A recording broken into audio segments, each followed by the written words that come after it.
अब बच्चों next topic जो हम डिस्कस करने लगे हैं वो है गॉस थ्योरम।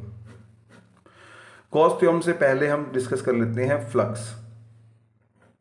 सपोज हमारे पास ये एक एरिया है A, area of sheet is A. अभी इसको मैंने किसी इलेक्ट्रिक फील्ड में रखा हुआ है, तो ये इलेक्ट्रिक फील्ड गुजर रही है इसके बीच में से। और अब इस इलेक्ट्रिक फील्ड की लाइंस, तो number of electric field lines is called electric flux. ठीक है, number of electric field lines is called number of flux. इसको डिनोट करते हैं फाई से, और मैथमेटिकली हम लिख सकते हैं flux is equal to dot product of electric field and area which is E A cos theta. अब बच्चों ई से क्या है? Electric field. एरिया से, ए से क्या है? एरिया। और थीटा क्या है? एंगल। किसमें? नॉर्मल वेक्टर में और इलेक्ट्रिक फील्ड में। ये जो एंगल है, दिस एंगल इज थीटा। तो theta is angle between normal and electric field. Clear है? तो ये है फ्लक्स। एग्जांपल देख लेते हैं। सपोज हमें दिया हुआ है a square plate, circular plate is at angle 60 degree with external electric field. तो ये जो एंगल दिया हुआ है, ये कितना दिया हुआ है? 60 डिग्री। तो हमें फ्लक्स निकालना है। तो फ्लक्स क्या होगा? ई ए कॉस 60? नहीं, क्योंकि हमें लेना है नॉर्मल एंगल। तो नॉर्मल तो ये है ना एरिया का, ये वाला एंगल लेना है। तो इसका आंसर क्या होगा? ई ए कॉस 30, 90 माइनस 60। तो फ्लक्स क्या होता है? Number of electric field lines जो एक सरफेस से पास कर रहे हैं। अब गॉस ने क्या कहा? गॉस लॉ ये कहता है कि अगर हमारे पास कोई क्लोज्ड सरफेस है, ये क्लोज सरफेस है, इसके अंदर है चार्ज Q, एक चार्ज बाहर है Q1 Q2, ये दूसरा चार्ज भी अंदर है Q3, और ये फोर्थ चार्ज बाहर है। तो गॉस स्टेट्स दैट कि surface integral of electric field through closed surface, this closed surface integral of electric field, this is closed surface integral of electric field is equal to charge enclosed in the surface whole divided by epsilon naught times। Clear है? और total flux is equal to Q upon epsilon naught. आगे समझ? ये Gauss law है। अब बच्चों इसका तुम्हें हमें प्रूफ आएगा, इसको प्रूफ कर देते हैं। प्रूफ के लिए हम क्या करते हैं? हम एक चार्ज सपोज कर लेते हैं Q, और उससे R डिस्टेंस पे एक छोटा सा एरिया सपोज कर लेते हैं ds, राइट। अब इस चार्ज की जो इलेक्ट्रिक फील्ड होगी यहां पर, that will be equal to 1 upon 4 pi epsilon naught Q upon R square. अब ऐसे ऐसे एरियाज को मैं कंप्लीट कर देता हूं और बन जाएगा एक स्फेयर। क्लोज कर देते हैं और स्फेयर बना लेते हैं। ठीक है? इस सरफेस के लिए अगर मैं स्मॉल फ्लक्स देखूं तो that will be E dot D S. इसका एरिया वेक्टर भी बाहर जा रहा है, तो small flux will be equal to 1/4πε0 into Q by R square. तो इलेक्ट्रिक फील्ड आ गई, साथ में एरिया वेक्टर आ गया cos 0, दोनों बीच में एंगल 0 है। तो बच्चों स्मॉल फ्लक्स कितना आ गया 1/4πε0 Q by R square into D S. Total flux क्या होगा this E dot D S. तो भाई इंटीग्रेट कर देते हैं इस एक्सप्रेशन को, यही है ना ई डॉट डी एस।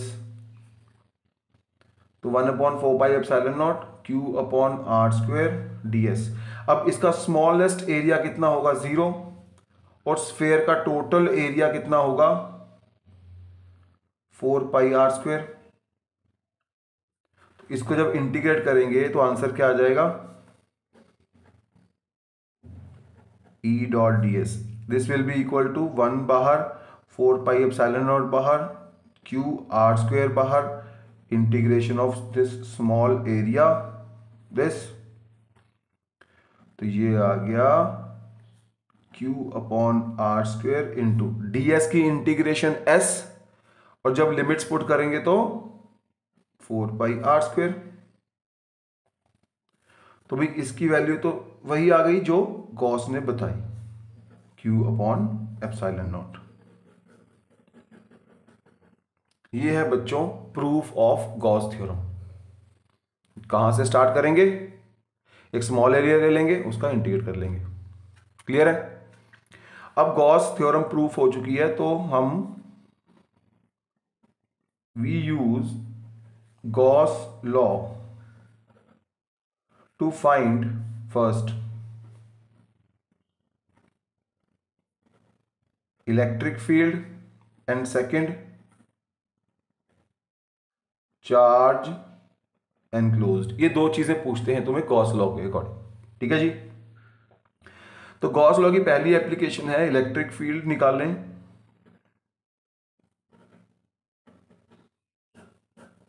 तो इलेक्ट्रिक फील्ड के हम क्या करते हैं, वी ड्रॉ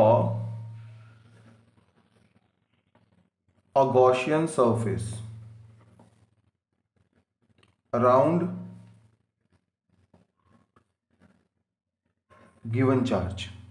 इलेक्ट्रिक फील्ड निकालने के लिए स्टेप क्या है, एक गॉसियन सरफेस ड्रॉ कर लेते हैं। तो पहली इलेक्ट्रिक फील्ड के लिए जो एप्लीकेशन है गॉस लॉ की, वो है find electric field due to straight charged wire और लाइन चार्ज। तो अब पहली डेरिवेशन करते हैं गॉस लॉ की एप्लीकेशन। सिर्फ मैं मेन पॉइंट डिस्कस कर रहा हूं जिससे तुम्हें रिवीजन हो जाए। तो बच्चों हमने एक लाइन चार्ज ले लिया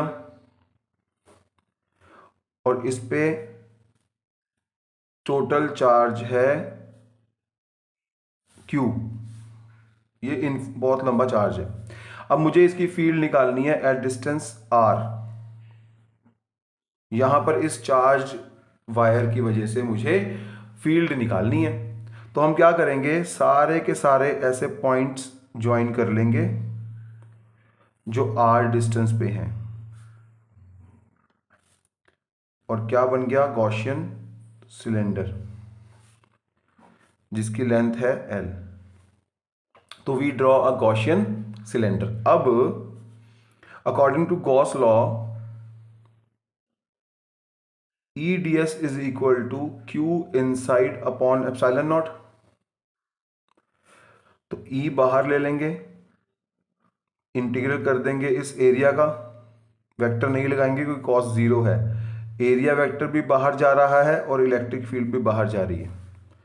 this is equal to Q I upon epsilon naught.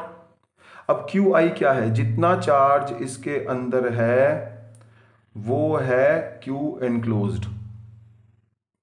तो वैल्यू डाल देते हैं E। इस सिलेंडर का सरफेस एरिया कितना होगा? 2πr_L। 2πr_L सरफेस एरिया आ गया इज इक्वल टू, अब अंदर चार्ज कितना है? λL, क्योंकि भाई लैम्डा क्या है? Total charge upon total length. Lambda होता है लीनियर चार्ज डेंसिटी। तो यहां से हम चार्ज अगर निकालना हो तो क्या होगा? लैम्डा इनटू जिस लेंथ पे चार्ज निकालना है। तो इस फंडे से हमने यहां डाल दिया, ठीक है जी। तो इसका मतलब इलेक्ट्रिक फील्ड कितनी आ गई? λL 2πr_L epsilon naught. तो electric field due to line charge क्या आ जाएगी? Lambda upon 2πε0r। लो जी बच्चों, तो electric field is just inversely proportional to distance for line charge. अगर ग्राफ देखें तो कुछ ऐसा बनेगा। क्लियर है? अब नेक्स्ट आता है हमारे पास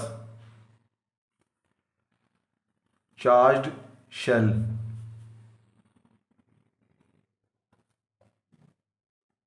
स्फेरिकल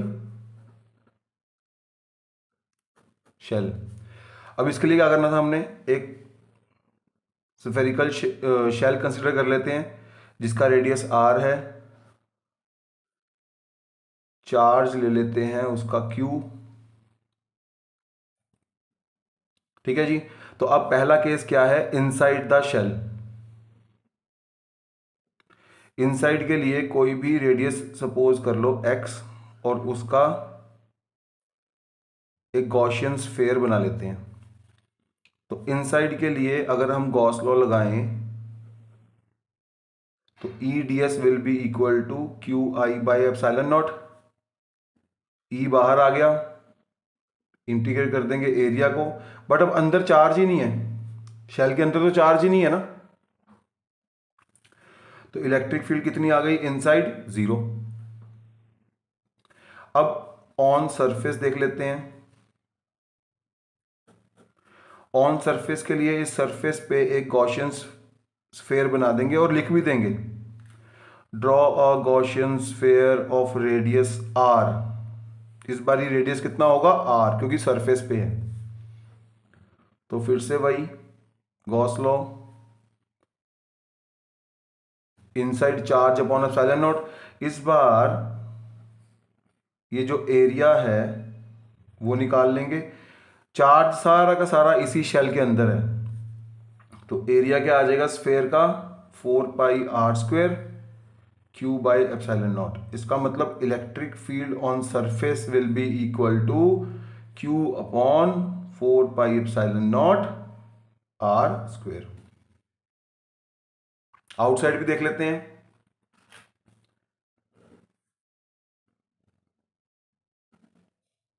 आउटसाइड के लिए क्या करेंगे? कुछ पॉइंट एक बाहर सपोज कर लेंगे और उसका एक गॉसियन स्फीयर बना देंगे ऐसे। इस बार ये डिस्टेंस बड़ा है x, तो for outside again EDS is equal to QI/ε0। Clear है? इस बार एरिया जो आ जाएगा वो आ जाएगा 4πx²। चार्ज कितना है? पूरा का पूरा। तो इसका मतलब आउटसाइड फील्ड कितनी होगी? Q upon 4πε0 x²। अब देख सकते हो इनसाइड में फील्ड कितनी है? 0। सरफेस पे फील्ड इतनी है। उसके बाद डिनोमिनेटर इंक्रीज हो रहा है। x जितना इंक्रीज होता जाएगा फील्ड उतनी घटती जाएगी। तो अगर हम ग्राफ देखें तो ये ग्राफ कुछ ऐसा होगा, 0 फिर मैक्सिमम और फिर डिक्रीज। ये लो जी, क्लियर है? तो ये डेरिवेशन है शेल की, अगर ये एप्लीकेशन आती है तुम्हें। उसके बाद नेक्स्ट एप्लीकेशन है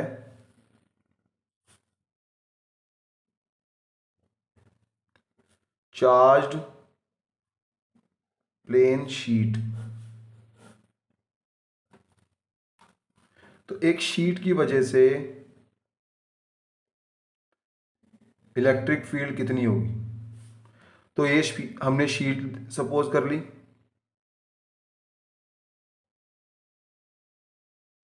ठीक है जी। तो इसके ऊपर जो टोटल चार्ज है वो है Q, और इसका जो एरिया है वो A है। इसका मतलब सरफेस चार्ज डेंसिटी कितनी हो गई? Q/A। क्लियर है? अब अगर हमें इससे इस डिस्टेंस पे इलेक्ट्रिक फील्ड निकालनी है तो वो पॉइंट्स दोनों तरफ हो सकते हैं ना, इधर भी इधर भी। तो यहां पर एक छोटा सा एरिया ले लेंगे और उसी एरिया की प्रोजेक्शन हम यहां ले लेंगे, ये लो। तो दिस इज ds, पॉजिटिव है, इलेक्ट्रिक फील्ड भी बाहर जा रही है, एरिया वेक्टर भी बाहर जा रहा है। इधर भी देखेंगे तो इलेक्ट्रिक फील्ड बाहर जा रही है, एरिया वेक्टर भी बाहर जा रहा है। तो for this closed surface integral जो होगा वो क्या हो जाएगा? EDS। तो 2EDS, दो ही सरफेस है ना, क्योंकि अगर हम ये देखो, ये एरिया सपोज कर रहे हैं, ऐसा एरिया है, तो इलेक्ट्रिक फील्ड इधर से निकल रही है, तो इस एरिया में से बाहर जा रही है एक, और ये दो, इन दोनों एरिया में से बाहर जा रही है। बाकी जो सरफेस है ये वाला, इसका जो एरिया वेक्टर होगा वो परपेंडिकुलर होगा ऐसे, और इलेक्ट्रिक फील्ड इस तरफ है, तो इसका फ्लक्स नहीं लेंगे, सिर्फ कॉर्नर्स का, एंड्स का फ्लक्स लेंगे। तो 2EDS। अब इस एरिया में छोटा सा जो एरिया है DS, उसमें चार्ज कितना होगा? यहां देखो, चार्ज निकालना हो तो सिग्मा इंटू एरिया करते हैं ना, तो इसके अंदर चार्ज कितना है? Sigma into DS, small area. अब गॉस लॉ लगा देते हैं, EDS is equal to QI upon epsilon naught. तो 2EDS is sigma DS upon epsilon naught. तो इसका मतलब एक प्लेन शीट की वजह से इलेक्ट्रिक फील्ड कितनी आ गई? Sigma upon 2 epsilon naught. Clear है? तो ये है electric field due to plane sheet. अब और एग्जांपल्स देखो, हमारे पास कॉम्बिनेशंस ऑफ शीट्स हैं कुछ ऐसे, ये पॉजिटिव है सिग्मा 1, ये भी पॉजिटिव है सिग्मा 2, अलग अलग चार्ज डेंसिटीज हैं। तो ये एरिया, ये स्पेस है A, ये B और ये C। अब पॉजिटिव की इलेक्ट्रिक फील्ड तो भाई बाहर जाएगी, इस पॉजिटिव की इधर से बाहर जाएगी, B में इसकी भी बाहर जाएगी और दूसरे वाले की बाहर है, E1 E2। यहां पर भी आउटवर्ड आउटवर्ड, E1 E2,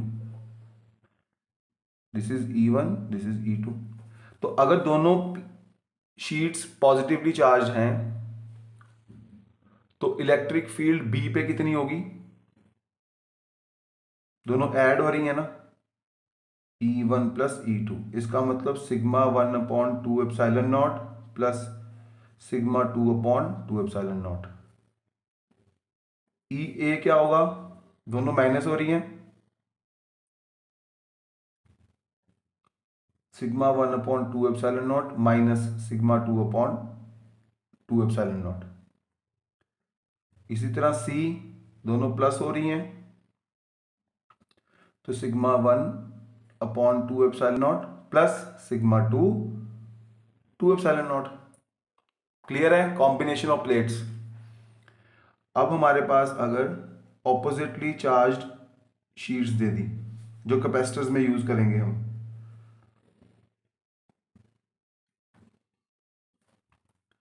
ये पॉजिटिव है सिग्मा 1, ये नेगेटिव है सिग्मा 2। तो फिर से A बी सी। अब बी पे क्या होगा, पॉजिटिव की तो बाहर जाएगी बट नेगेटिव की अंदर आएगी। ए पे पॉजिटिव की बाहर जाएगी, नेगेटिव की तरफ आएगी। सी पे पॉजिटिव की बाहर जाएगी, नेगेटिव की तरफ आएगी। तो इस बार बी आउटसाइड द प्लेट्स जो इलेक्ट्रिक फील्ड होगी दैट विल बी सबट्रैक्शन, दोनों तरफ। आया समझ? और इनसाइड द प्लेट क्या होगी,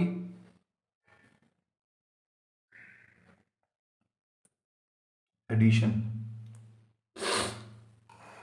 क्लियर है? ध्यान रखना इन चीजों को। तो ये है गोस थ्योरम की एप्लीकेशंस। अब इसके कुछ क्वेश्चंस देखते हैं। देखो बच्चों से क्वेश्चंस।